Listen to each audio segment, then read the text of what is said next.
Hi, I'm Shelley Godby, the owner and CEO of Stamping Smiles, and today I want to give you a very quick lesson on how to use the Stamp-a-ma-jig. It's a stamp positioner, and it is to give you perfect placement when doing your stamping, because sometimes that's just very, very important. It needs to be just so. So let me show you how to use the Stamp-a-ma-jig. Come on, you'll love it.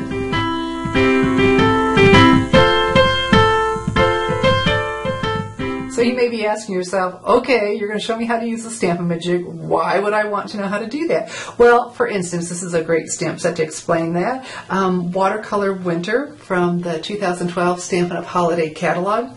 And it is a two-step stamping set. And that means it takes 2 steps to finish the picture. And in this case, the 2 steps would be an overlay. And so you stamp in the darker color, the outline image goes in a darker color, and a lighter color for filling in. So that means you don't have to watercolor it in, you just get to stamp right over top of it. But getting the positioning correct is important. So that's where the Stamp-a-ma-jig comes in. And you have this handle in an imaging sheet. But before we get to that, first I stamped the outline image onto some very vanilla cardstock. And now we're ready to go ahead and do the fill-in. We need to get our image, and here's our fill for the holly. You see, it doesn't look like a whole lot on its own, but with all of that, the outline around it would be gorgeous. So we need to get it onto this imaging sheet. And I'm going to use 2 colors for the finished piece, but just to get the image on my imaging sheet to go quicker, I'm going to use just a classic Stampin' pad. So ink this up. And let me set that aside. This is important.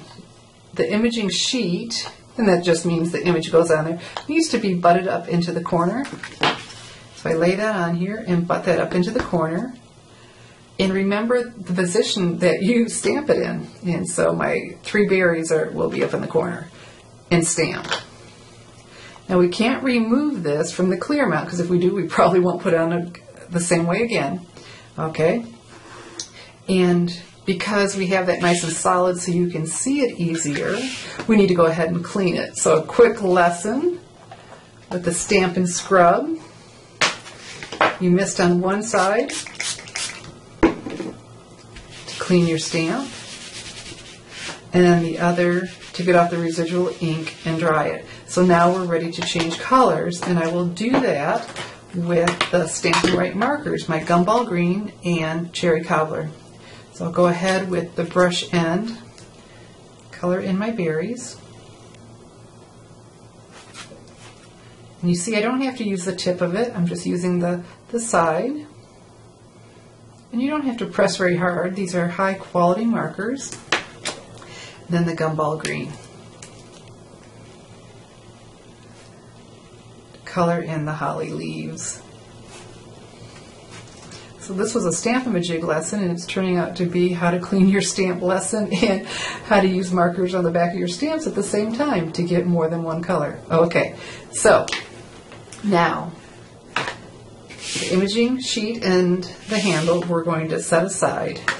Bring back our cardstock with the outline image, and then we bring the imaging sheet to this, and we rotate it till we get it just however it needs to be.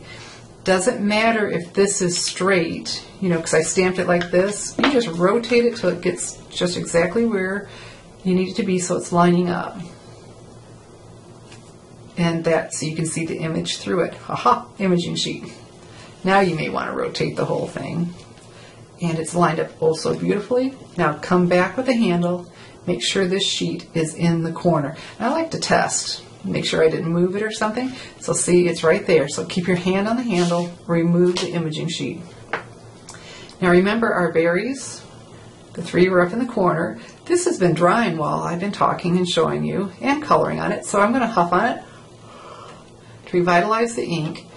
Take my stamp right back into that corner that I stamped it originally, and voila, there you have beautifully filled in image. Isn't that fantastic? So that is how you use the Stamp-a-ma-jig.